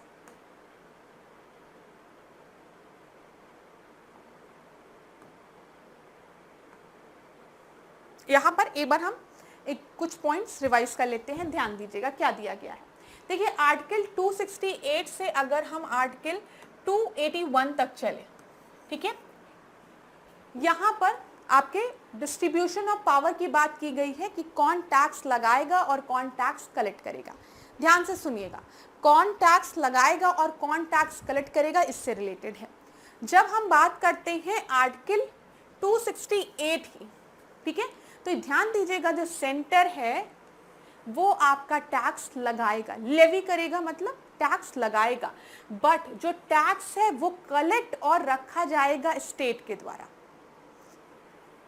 ध्यान से सुनिएगा क्लास, जो पॉइंट बता रही हूं, आर्टिकल 268 के तहत सेंटर टैक्स लगाएगा, लेवी करेगा, but it will be collected by state उसको कलेक्ट करेगा और अपने पास रखेगा। आर्टिकल 269 की जब हम बात करते हैं, यहाँ पर जो टैक्स है, ठीक है, वो आपका कलेक्ट किया जाएगा यूनियन द्वारा। ठीक है, ये याद रखिएगा, लगाएगा भी यूनियन उस टैक्स को और कलेक्ट भी करेगा यूनियन, लेकिन उसे दिया किसको जाएगा? स्टेट्स को, आर्टिकल 269 के तहत। आर्टिकल 270 के तहत अगर हम करेंगे तो टैक्स जो है उसको लगाया जाएगा और डिस्ट्रीब्यूट किया जाएगा किनके मध्य? सेंटर और स्टेट, यूनियन और स्टेट दोनों के मध्य। और अगर हम देखें 275 की, तो ये याद रखिएगा, यहाँ पर ग्रांटिंग की बात की जाती है। ठीक है, ये तीनों आर्टिकल इंपॉर्टेंट हैं जिसमें कंफ्यूजन होती है। आर्टिकल 268 की बात जब हम करेंगे तो यहाँ पर टैक्स लगाएगा कौन बताओ? सेंटर लगाएगा, लेकिन उसे कलेक्ट और रखेगा कौन? स्टेट रखेगा। दूसरा, जब हम 269 की बात करेंगे, यहाँ पर जो टैक्स है वो लगाया और कलेक्ट दोनों सेंटर द्वारा किया जाएगा, लगाएगा भी सेंटर और उसे कलेक्ट भी सेंटर करेगा, यूनियन करेगा, लेकिन उसे असाइन किसको किया जाएगा? स्टेट को। ठीक है, और जो थर्ड है, वहां पर टैक्स जो है वो लगाया जाएगा और डिस्ट्रीब्यूट किया जाएगा दोनों के मध्य, सेंटर और स्टेट दोनों के मध्य। और 275 में तो ग्रांटिंग की बात की गई है। ध्यान से इन सारे पॉइंट्स को नोट कर लीजिएगा अगर इसके पहले आपको नहीं पता था। और आपको पता है आर्टिकल 280 की जब हम बात करते हैं तो यहाँ पर हम वित्त आयोग की बात करते हैं, फिनेंस कमीशन की। अच्छा क्लास, थोड़ा स्लाइड से हट जाऊं क्या यहाँ पर, क्योंकि आप में से कई बार स्टूडेंट्स कहते हैं कि मैम आप स्लाइड पे खड़ी हो गई, दिखा ही नहीं। तो स्लाइड से थोड़ा सा हटती हूँ मैं। आप लोग अगर चाहें तो स्क्रीनशॉट ले लीजिए, यहाँ पर आराम से स्क्रीनशॉट ले लीजिए क्लास। चलो आगे बढ़ते हैं। राज्य प्रशासनिक अधिकरण के संदर्भ में निम्नलिखित कथनों में से असत्य कथन का चयन करिए। इसका प्रावधान प्रशासनिक अधिकरण अधिनियम 1985 के तहत हुआ था। इसके अध्यक्ष की नियुक्ति जो है वो राज्यपाल द्वारा की जाती है। अब क्लास यहाँ पर ध्यान दीजिएगा आप लोग कि जब हम बात करें स्टेट एडमिनिस्ट्रेटिव ट्रिब्यूनल की, तो यहाँ पर ये जो प्रोविजन है वो आपका एडमिनिस्ट्रेटिव ट्रिब्यूनल एक्ट 1985 के तहत आया था। बताओ, तो यहाँ पर क्या होगा आपका, ये सही होगा। लेकिन इसका जो चेयरमैन है उसको गवर्नर अपॉइंट करता है, नहीं। यहाँ पर देख लीजिए आप, यहाँ पर क्लास देख लीजिए आप लोग एक बार क्या दिया गया है ध्यानपूर्वक। देखिए, जब हम बात करते हैं प्रशासनिक अधिकरण अधिनियम 1985, तो केंद्र और राज्य स्तर पर एडमिनिस्ट्रेटिव ट्रिब्यूनल का गठन किया गया, ये बिल्कुल सही है, ठीक है। लेकिन जब हम बात करते हैं स्टेट प्रशासनिक अधिकरण की, राज्य प्रशासनिक अधिकरण की, स्टेट एडमिनिस्ट्रेटिव ट्रिब्यूनल की, तो इसके अध्यक्ष और जो सदस्य होते हैं उनकी नियुक्ति राज्यपाल की सलाह पर राष्ट्रपति द्वारा की जाती है। ये चीज याद रखिएगा, राज्यपाल जो है वो सलाह देता है, एडवाइस करता है, लेकिन उनकी नियुक्ति जो है वो राष्ट्रपति द्वारा की जाती है। ये पॉइंट आपको पता होना चाहिए, ठीक है क्लास। यहाँ पर और देख लीजिए, राज्य प्रशासनिक अधिकरण के जो अध्यक्ष होते हैं इनका कार्यकाल 5 वर्ष या फिर 65 वर्ष होता है। और जब हम बात करेंगे स्टेट की, मतलब अदर मेंबर्स की, ठीक है, स्टेट एडमिनिस्ट्रेटिव ट्रिब्यूनल में जो और अदर्स मेंबर हैं उनका जो कार्यकाल होता है वो 5 और 62 वर्ष का होता है, ये याद रखिएगा। राज्य प्रशासनिक अधिकरण के जो अध्यक्ष हैं, जो चेयरमैन हैं, उनका जो एज होता है, मतलब टेन्योर, वो आपका 5 वर्ष या फिर 65, जो भी पहले हो। और जो अदर मेंबर्स होते हैं उनका 5 वर्ष या फिर 62। क्लियर रहेगा, कोई कंफ्यूजन नहीं। इसका गठन कैसे हुआ था, प्रशासनिक अधिकरण अधिनियम 1985 के तहत। और स्टेट एडमिनिस्ट्रेटिव ट्रिब्यूनल्स के मेंबर्स को कौन चुनता है, प्रेसिडेंट चुनता है। किसके एडवाइस पर, गवर्नर के एडवाइस पर। ये सारे पॉइंट्स याद रखिएगा क्लास। चलिए आगे बढ़ते हैं। एल्बिडो सौर विकिरण के सतह पर पड़ने के बाद वापस हुई प्रतिबिंबन की मात्रा को मापता है। 0 से 10 की स्केल पर मापा जाता है। एल्बिडो मतलब क्या होता है? एक बार आपके यूपीपीसीएस प्रीलिम्स में प्रश्न पूछा गया था कि सबसे ज्यादा एल्बिडो किसका है। उसमें आपको ग्लेशियर दिया था, सॉइल दिया था, ग्रासलैंड दिया था, कुछ इस तरीके से ऑप्शंस दिए थे। और आपका जो सही उत्तर था वो था ग्लेशियर का। वो क्या है? ग्लेशियर है। तो एल्बिडो होता क्या है? अब देखो, सूर्य की किरणें हैं, सन की रेस है, सूर्य की किरणें जब आपके काली सरफेस पे पड़ेगी तो ज्यादातर सूर्य की किरणें क्या है, वो एब्जॉर्ब हो जाएगी ना, इसी वजह से इसका एल्बिडो कम है। लेकिन अभी यही सूर्य की किरणें आपकी बर्फ पे पड़ेगी तो क्या होगी, जो सूर्य की किरणें हैं वो आपकी रिफ्लेक्ट बैक हो जाएगी, जिसकी वजह से उसका एल्बिडो ज्यादा है। समझ में आ रहा है? तो कितनी सूर्य की किरणें किस सरफेस से कितना रिफ्लेक्ट हो रही है, ये उसका एल्बिडो बताता है। तो जितनी ज्यादा रिफ्लेक्ट बैक होगी उतना ही अच्छा एल्बिडो होगा, और जितना एब्जॉर्ब हो जाएगी उतना कम एल्बिडो होगा। तो यहाँ पर albedo measure the amount of reflection of solar radiation after it fall on the surface, एकदम सही है। It is measured on a scale of 0 to 10, गलत है, 0 to 1। तो यहाँ पर आपका सही उत्तर ए सही है, लेकिन आर जो है वो फॉल्स है, ठीक है।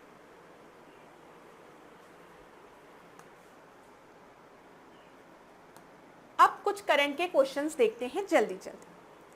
Who has been appointed as the 11th chairman of ISRO? ISRO के 11वें चेयरमैन कौन है? अब आपके परीक्षा में पूछा जा सकता है, अलग अलग तरीके से प्रश्न पूछा जा सकता है। जो ISRO के नए चेयरमैन हैं वो किस नंबर के चेयरमैन हैं? तो आप बताएंगे 11वें नंबर के। और कौन हैं? तो आप क्या बताएंगे? वी नारायणन, ठीक है। ए आपका सही उत्तर है, ठीक है, ए सही उत्तर है। वी नारायणन जो है ये इसरो के आपके 11वें चेयरमैन हैं, याद रखिएगा। अगला प्रश्न देखें, ग्लोबल फायर पावर इंडेक्स 2025 में भारत का कौन सा स्थान है? बताइए, 3, 5, 4, 6। तो याद रखिएगा, ग्लोबल फायर पावर इंडेक्स में भारत की जो रैंकिंग है वो है 4th, ठीक है। पहले नंबर पे यूनाइटेड स्टेट ऑफ अमेरिका है, फिर रशिया है, फिर चाइना है, और फिर भारत है चौथे नंबर पर। तो ये भी याद रखिएगा, सबसे पहले यूएसए है, फिर रशिया है, उसके बाद चाइना है और फिर हम देखते हैं हमारा भारत है। ठीक है, तो चौथे नंबर पे है। क्लियर है क्लास? देखिए प्रश्न यही पूछा जाएगा, लेकिन हो सकता है उसमें आपको स्टेटमेंट के फॉर्म में दे दे। जैसे दे दें कि ग्लोबल फायर पावर इंडेक्स जो है 2025 उसमें फर्स्ट रैंक पर चाइना है, तो आप कहेंगे नहीं चाइना नहीं है, फर्स्ट रैंक पे तो यूएसए है, तीसरे रैंक पर चाइना है, दूसरे रैंक पे रशिया है और जो भारत है वो चौथे नंबर पर है। और एक चीज और याद रखिएगा, भारत के बाद यूनाइटेड किंगडम है, यूनाइटेड किंगडम जो है वो 6वें नंबर पे है। ठीक है, आगे बढ़ते हैं। आर्द्रभूमि शहर के रूप में मान्यता प्राप्त करने वाला पहले 2 भारतीय शहर कौन बने हैं? तो बताइए। वेटलैंड सिटी हमने किसे घोषित किया है? तो यहां पर इंदौर और उदयपुर, याद रखिएगा। ठीक है, तो यहां पर इंदौर और उदयपुर को वेटलैंड सिटी घोषित किया गया है। अब क्लास वेटलैंड डे हम कब मनाते हैं बता दीजिए मुझे जल्दी से। 2 फरवरी को हम वेटलैंड डे मनाते हैं। ठीक है, वेटलैंड रामसर कन्वेंशन से रिलेटेड है ना। ठीक है, यहां पर 1-2 चीजें और याद रखिए। अभी रिसेंटली अगर हम देखें, अभी रिसेंटली हम देखें कहां आपका रिसेंट में रामसर साइट्स को डिक्लेयर किया गया है। ठीक है, कौन कौन सी रामसर साइट्स डिक्लेयर की गई है? तो उधवा झील याद रखिएगा। उधवा झील कहां पर है? झारखंड में है। पूछा जा सकता है उधवा झील कहां पर है? झारखंड में है। ठीक है, फिर यहाँ पे खिचियो पालरी, ठीक है, ये वेटलैंड कहां पर है? ये सिक्किम में है। सिख है तो उसकी फोटो मत खींचियो, थोड़ा अभी बीमार है, सिख है तो इसका फोटो मत खींचियो। बीमारी में इंसान अपनी फोटो खिंचवाने से थोड़ा परहेज करता है। तो खिचियो पालरी जो है वो सिक्किम में है। ठीक है, फिर उसके बाद अगर हम देखेंगे सकरा कोटई पक्षी विहार जो है वो तमिलनाडु में है। ये कोटई वाला ये जो टर्म होता है ना, ये तमिलनाडु साउथ में ज्यादा होता है। ठीक है, थेरा थांगल जो है वो तमिलनाडु में है। तो याद रखिएगा थेर थांगल और कोट्टई वाला ये दोनों आपके तमिलनाडु में है। खिचियो किसकी फोटो नहीं, क्योंकि वो सिख है, और उधवा जो है वो झारखंड में है। ये कुछ नए रामसर साइट लिस्ट में ऐड किए गए हैं, वेटलैंड को रामसर साइट में ऐड किया गया है। चलो अगला प्रश्न देखो ध्यान से, क्या दिया गया है यहाँ पर। Who is the chief guest of Republic day 2025? ठीक है, किसको रिपब्लिक डे 2025 को एज अ मुख्य अतिथि के रूप में बुलाया गया था? तो वो थे प्रबोवो। ठीक है, प्रभु याद रखिएगा, प्रभु को बुलाया गया है तो याद रहेगा।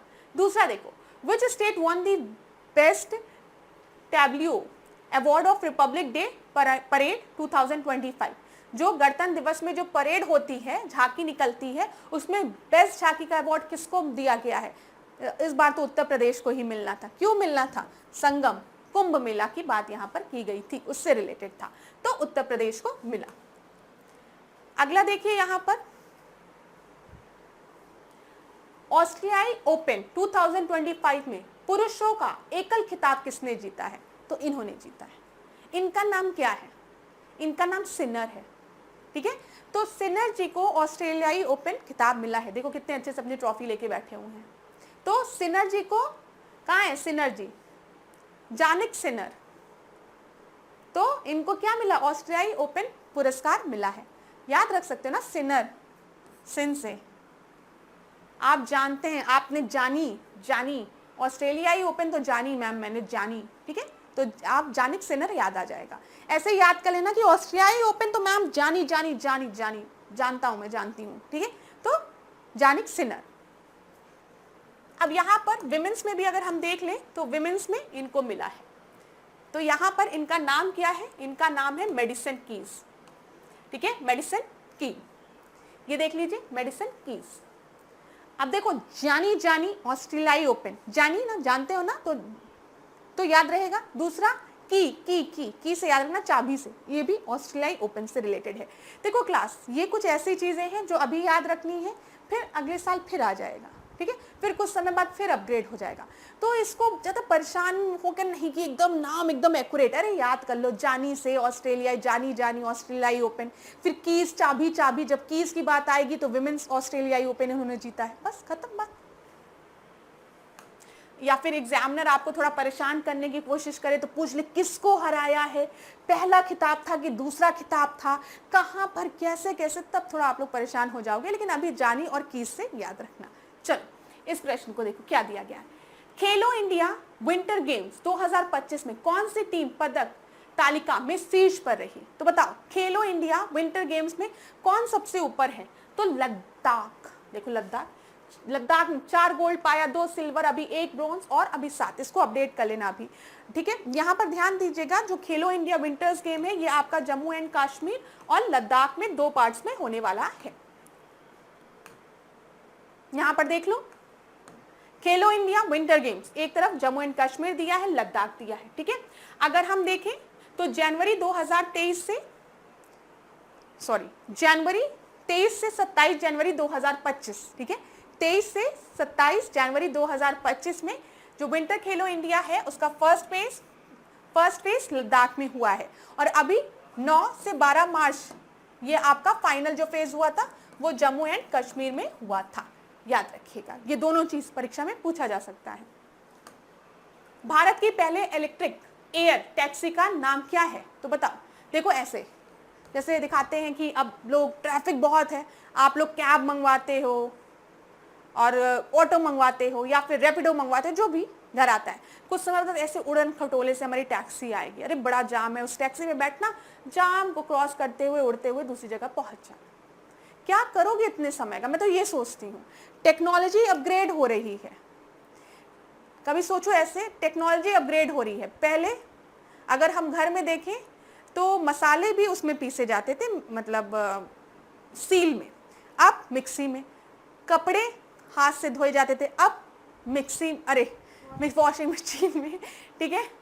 तो अब चीज़ें क्या हो रही है, अब समय की बचत हो रही है, ठीक है। अब कुछ समय ऐसी टैक्सी आ जाएगी तो मतलब जहाँ 10 मिनट में पहुँचते तो वहाँ 2 मिनट में पहुँच जाओगे। पहले हम लोग पैदल बैलगाड़ी में चलते थे, हम मतलब मैं नहीं चली, मैं इतनी पुरानी नहीं हूँ, तो मतलब मेरे फोर फादर्स चले होंगे कि कभी कभी ऐसे गाँव आओ गए तो मार शौक में बैठ गए बैलगाड़ी और उन सब पे, वो दूसरी चीज़ है। लेकिन पहले वो लोग ट्रेवल ही ऐसे करते थे, तो एक शहर से दूसरे शहर जाते जाते समय लगता था, आराम से बात करते हुए कितना अच्छा लगता होगा, 2-3 लोग बैठ के बात करते हुए 1-2 दिन में अपने आराम से पहुँचते थे।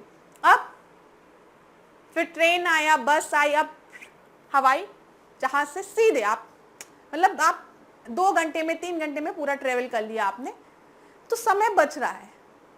लेकिन समय बच रहा है तो उसका करेंगे क्या? क्या करोगे तुम लोग, बताओ मुझे कमेंट बॉक्स में, क्या करोगे इतना समय बचाकर? इसलिए धीमे धीमे चलो, आराम से चलो। मैं तो मतलब मुझे तो लगता है कभी कभी आराम से चलो, क्या करना ही है इतना समय बचाकर। हाँ, लेकिन इसका मतलब ये नहीं है कि आज मैम बोली है तो वॉशिंग मशीन से सारे कपड़े निकाल के ले आना और ऐसे से हाथ से धोने लगना, जाना कहना मम्मी आज से मिक्सी में नहीं खाना, जो मसाले हैं वो उसमें सिलबट्टे में पीसे जाएंगे। तो आप लोगों की मम्मी और जो वाइफ हैं वो मुझे आके बताएंगे भी, ऐसा कुछ नहीं, मेरे कहने का ये इंटेंशन नहीं है, ठीक है, ऐसा कुछ भी नहीं है। आप लोग मशीन्स का यूज़ करिए और अपने टाइम का एक प्रॉपर यूटिलाइजेशन करिए, ठीक है। आप लोग को तो समय की सबसे ज़्यादा आवश्यकता है, बैठ के पढ़ाई करो, ऑफिसर बनना है तो जो समय बच रहा है उसमें पढ़ाई करो। और देखो अब फ्यूचर में ऐसे टैक्सी वैक्सी आएगी तो और समय बचेगा। चलो, तो यहाँ पे शून्य जो है वो सही है, शून्य। आखिर क्या कर रहे हैं हम लोग, शून्य क्या कर रहे हैं, समय जो है उसको जो समय जो लग रहा है हर चीज उसको 0 कर दे रहे हैं, शून्य से। समझ में आ रहा है? आगे चलो।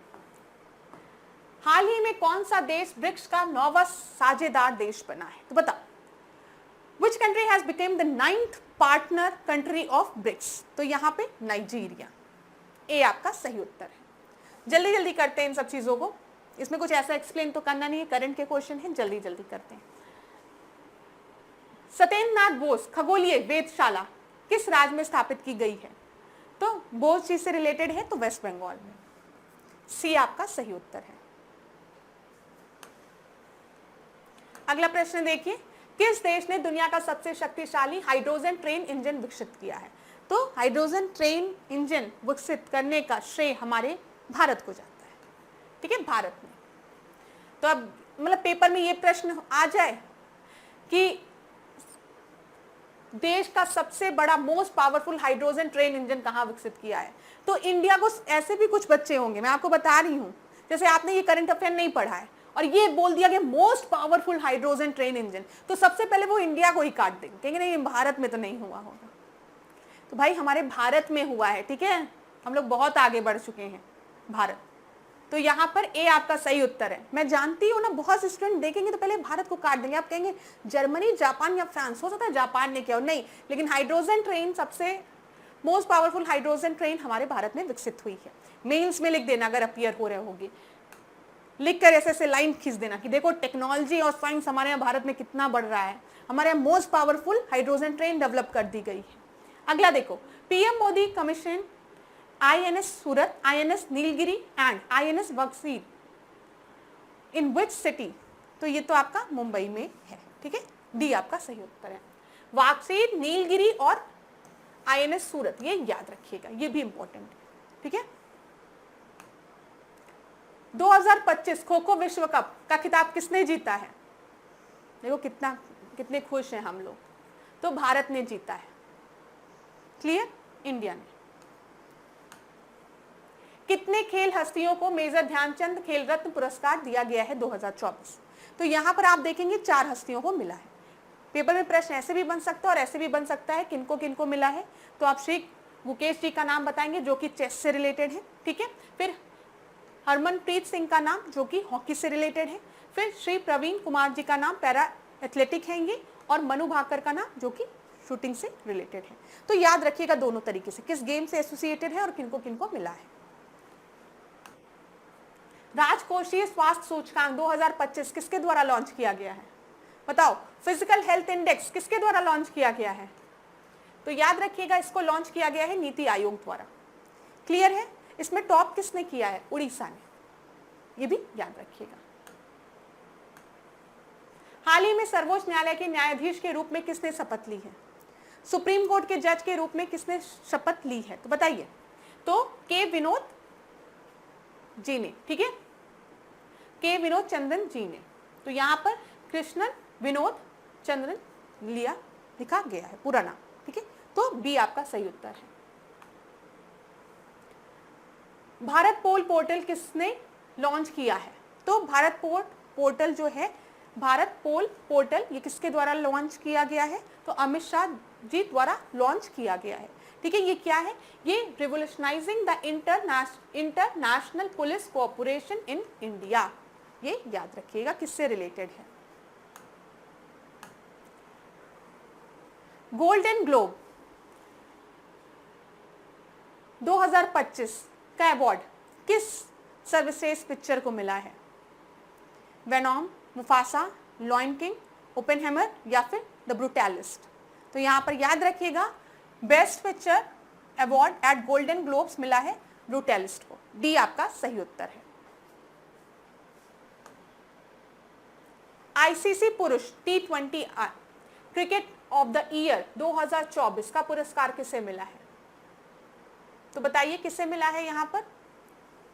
यहां पर मिला है अर्शदीप सिंह को, ठीक है, सी आपका सही उत्तर है। अब यहां पर ICC women ODI cricketer of the year किसे मिला है? तो ये मिला है स्मृति मंधाना जी को, ठीक है, डी आपका सही उत्तर है। देखिए यहां पर स्मृति मंधाना जी को ICC women ODI cricketer of the year 2024 का अवार्ड मिला है। Who has been crowned ICC Men's Test Cricket Award this year? तो ये कौन है? जसप्रीत बुमराह ना। चलो आगे बढ़ते हैं। कप्पड़ और चाल समुद्र तट किस राज्य में स्थित है? गुजरात, उड़ीसा, तमिलनाडु या फिर केरल?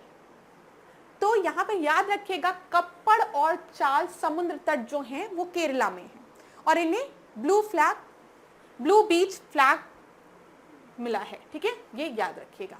देख लीजिए यहां पर ब्लू फ्लैग सर्टिफिकेट मिला है इन बीचेस को, ठीक है, ब्लू फ्लैग सर्टिफिकेट किससे? कप्पड़ और चाल को, ठीक है, याद रखिएगा। इसे ब्लू फ्लैग अवार्ड कौन देता है? इन्वायरमेंट एजुकेशन देता है, foundation for environment education, FEE, जो कि डेनमार्क में है।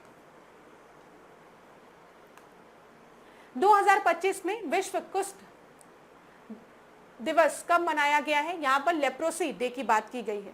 तो ये सब प्रश्न तो डायरेक्ट पूछे जाते हैं। तो लेप्रोसी डे इस बार 26 जनवरी 2025 को मनाया गया है। मतलब यहाँ पर ध्यान दीजिएगा, जो लास्ट संडे होता है ना, लास्ट संडे, ठीक है, जनवरी का, उस दिन लेप्रोसी डे मनाया जाता है। अगला, what is the name of the battlefield surveillance system flagged off by Rajnath Singh? बताइए, युद्ध क्षेत्र निगरानी प्रणाली का क्या नाम रखा गया है राजनाथ सिंह जी द्वारा? हरी झंडी दिखाइए, क्या नाम है उसका? संजय। संजय धृतराष्ट्र की वार्ता सुनी है ना महाभारत में, वही संजय, ठीक है। संजय बता रहे हैं कि क्या चल रहा है अभी युद्ध में, उसी तरीके से यहां पर भी नाम संजय रखा गया है। When is the National Voters Day celebrated? 24, 25, 26, 27 जनवरी। ये सब जल्दी जल्दी वाले प्रश्न है, तो ध्यान दीजिएगा। नेशनल वोटर्स डे जो है वो 25 जनवरी को सेलिब्रेट होता है। वर्ल्ड इकोनॉमिक फोरम की जो मीटिंग है वो इस साल कहां पर हुई है? तो डावोस में हुई है, याद रखिएगा। कहां पर है? स्विट्जरलैंड में है। 20 से 24 जनवरी 2025 के मध्य। ISRO has successfully germinated black eyed pea lobia seed, ठीक है। लोबिया सीड को अभी इसरो ने जर्मिनेट किया स्पेस में। कहां पर जर्मिनेट किया है? तो बताइए कहां पर जर्मिनेट किया है? मैंने तो आपको पहले ही आंसर बता दिया, स्पेस में। मैंने आपको प्रश्न में ही बता दिया कि जो लोबिया की सीड है उसको इसरो ने जर्मिनेट किया स्पेस में, वही आपका आंसर है। यहाँ पर प्रश्न पूछा जाता है कहां पर जर्मिनेट किया, तब स्पेस बताते हैं आप। हर साल भारतीय सेना दिवस कब मनाया जाता है? तो भारतीय सेना दिवस कब मनाया जाता है? ये मनाया जाता है 15 जनवरी को। किस संगठन ने हिम कवच मल्टी लेयर क्लोथिंग सिस्टम की शुरुआत की है? तो डीआरडीओ, इसरो, बार्क या फिर इंडियन आर्मी? तो मल्टी लेयर क्लोथिंग सिस्टम को स्टार्ट किया है डीआरडीओ द्वारा, ठीक है। ए आपका सही उत्तर है। वेयर इज द एक्समोर टनल लोकेटेड? तो बताइए, जेड जोन, ये एक्स नहीं है, ये जेड है, ठीक है। तो जेड मोड सुरंग कहां पर इनॉग्रेट की गई है? तो यहां पर ध्यान रखिएगा, जम्मू कश्मीर में। यहां पर अगर आप देखेंगे तो ये श्रीनगर ले हाईवे आपको दिखेगा, ठीक है, जिसकी इसी के यहीं पर आपका बालताल से मीना मार्ग तक ये टनल आपका बनाया जा रहा है। ध्यान दीजिएगा। और इस टनल की जो लेंथ है वो है 14.2 इसकी लेंथ है। H5N1 बर्ड फ्लू के कारण पहली मानव मृत्यु कहां दर्ज की गई है? तो H5N1 बर्ड फ्लू के कारण जो पहली मृत्यु हुई है मानव की, वो यूनाइटेड किंगडम में हुई है, ठीक है। सॉरी, यूएस में, यूनाइटेड स्टेट में, यूएस में हुई, ठीक है, यूनाइटेड किंगडम में नहीं, यूएस में हुई है। अगला देखिए, राजगोपाल चिदम्बरम, जिनका हाल ही में 88 वर्ष की आयु में निधन हो गया, वो आपका किस फील्ड से रिलेटेड थे? तो वो न्यूक्लियर साइंस से रिलेटेड थे। ए। समुद्र पर बना भारत का पहला ग्लास ब्रिज। अब बार बार चाइना का वीडियो आता था कि ग्लास ब्रिज पर लोग चल रहे हैं, अब हमारे भारत में भी ग्लास ब्रिज बन गया है, तो आप लोग घूमने जा सकते हैं। तो ये कहां पर आपका लोकेटेड है? तो कन्याकुमारी, तमिलनाडु। तो तमिलनाडु में जाइए, पहला ग्लास ब्रिज देख कर आइए। बी आपका सही है। Which state is the first to link forest ecosystem with the green gross domestic product? बताइए, ग्रीन ग्रॉस डोमेस्टिक प्रोडक्ट से किसने फॉरेस्ट को लिंक किया? Which state is the first to link forest ecosystem with the green gross domestic product? तो ये छत्तीसगढ़ है। ए आपका सही उत्तर है। Which institution collaborate with the Ministry of Agriculture to launch विस्तार? IIT मद्रास। इसमें कुछ एक्सप्लेन तो करना नहीं है क्लास, इसलिए जल्दी जल्दी प्रश्नों को लगा रहे हैं। आप लोगों की डिमांड थी कि मैम कुछ करंट अफेयर्स को इंक्लूड कर दो, तो मैंने सोचा चलो जनवरी का करंट अफेयर ले लेते हैं, फरवरी का ले लेते हैं, अभी इस साल के जो करंट अफेयर है उसको। अब देखो रेगुलर नहीं होगी लेकिन करंट अफेयर की क्लास, लास्ट में मैंने कुछ करंट अफेयर्स के क्वेश्चंस रख दिए क्योंकि आप लोग रिक्वेस्ट कर रहे थे। लेकिन हर दिन करंट अफेयर्स हम लोग नहीं लेंगे क्योंकि एक प्रॉपर आप लोग की करंट अफेयर की क्लास चलती है। यहाँ पर कुछ क्वेश्चंस को कभी कभी क्लास में ऐड कर लेंगे ताकि 15-15 दिन के करंट अफेयर्स आपके कवर हो जाए। तो यहाँ पर ध्यान दीजिएगा, IIT मद्रास। देखिए, सातों महाद्वीपों की सबसे ऊंची चोटी पर विजय पाने वाली सबसे कम उम्र की महिला कौन बनी है? तो यहाँ पे काम्या जी का नाम आप याद रखेंगे, ठीक है। She is the youngest girl to conquer the highest peak of all the continents, ठीक है। सारे कॉन्टिनेंट्स की हाईएस्ट पीक को इन्होंने पहुंची है वहां तक। काम्या जी का नाम आप याद रखेंगे। भारत के पहले आयुर्वेद निदान उपकरण का नाम क्या है? तो बताइए, पहले आयुर्वेदिक डायग्नोस्टिक डिवाइस का नाम क्या है? तो ये है नाड़ी तरंगिनी। ए आपका सही उत्तर है। When is the National Youth Day celebrated? Swami Vivekananda ji के जन्मदिन पर 12 जनवरी को। अगला, Who organized ऑपरेशन सरद हवा? सरद हवा जो ऑपरेशन है ये किसके द्वारा ऑर्गेनाइज किया गया था? तो बीएसएफ द्वारा, ठीक है। Where will the Reliance Industries build the world largest data center? सबसे बड़ा largest data centre Reliance company द्वारा कहां बिल्ड किया जा रहा है? तो जामनगर, गुजरात। बी आपका सही उत्तर है। Which country will host the prestigious FIDE World Cup 2025? तो हमारा Bharat. B. Who became the first Indian American and the Hindu second lady of the United States? तो इनका नाम है उषा वांचे। सी आपका सही उत्तर है। करंट के क्वेश्चन है तो कुछ ऐसा डिस्कस करना नहीं है। पराक्रम दिवस is celebrated on the birth anniversary of which freedom fighter? तो बताइए, भगत सिंह, सुभाष चंद्र बोस, अशफाकुल्ला खान या फिर चंद्रशेखर आजाद? तो यहाँ पर सुभाष चंद्र बोस आपका सही उत्तर है, ठीक है। Which glacier in Nepal is set to vanish by 2040 due to climate change? तो यहाँ पे Langtang glacier, Khumbu glacier, Yala glacier या फिर अन्नपूर्णा ग्लेशियर? तो यहाँ पर आपका सही उत्तर क्या है? यहाँ पर आपका सही उत्तर है याला ग्लेशियर। याला ग्लेशियर। अगला देखिए, किस राज्य सरकार ने दीनदयाल, किस राज्य सरकार, अच्छा मैं तो आप लोगों को दिख ही नहीं रही थी, स्लाइड के बाहर थी। किस राज्य सरकार ने दीनदयाल उपाध्याय भूमिहीन कृषि मजदूर कल्याण योजना शुरू की है? तो बताइए, मध्य प्रदेश ने, उड़ीसा ने, उत्तर प्रदेश ने या छत्तीसगढ़ ने? तो यहां पर आप याद रखेंगे दीनदयाल उपाध्याय भूमिहीन कल्याण योजना जो है वो आपका शुरू किया गया है छत्तीसगढ़ द्वारा। डी सही उत्तर है, ठीक है। बॉम्बे उच्च न्यायालय के मुख्य न्यायाधीश किसे नियुक्त किया गया है? बताइए, आलोक राधे को, रामेश सिन्हा को, मनोज मिश्रा को या फिर संजय करोल? यहाँ पर याद रखिएगा आलोक जी को, ठीक है। अगला, who recently took the oath as a chief justice of Delhi? तो बताइए, मनोज जी को, देवेंद्र कुमार जी को, संजय करोल को या फिर रवि मलिकनाथ को?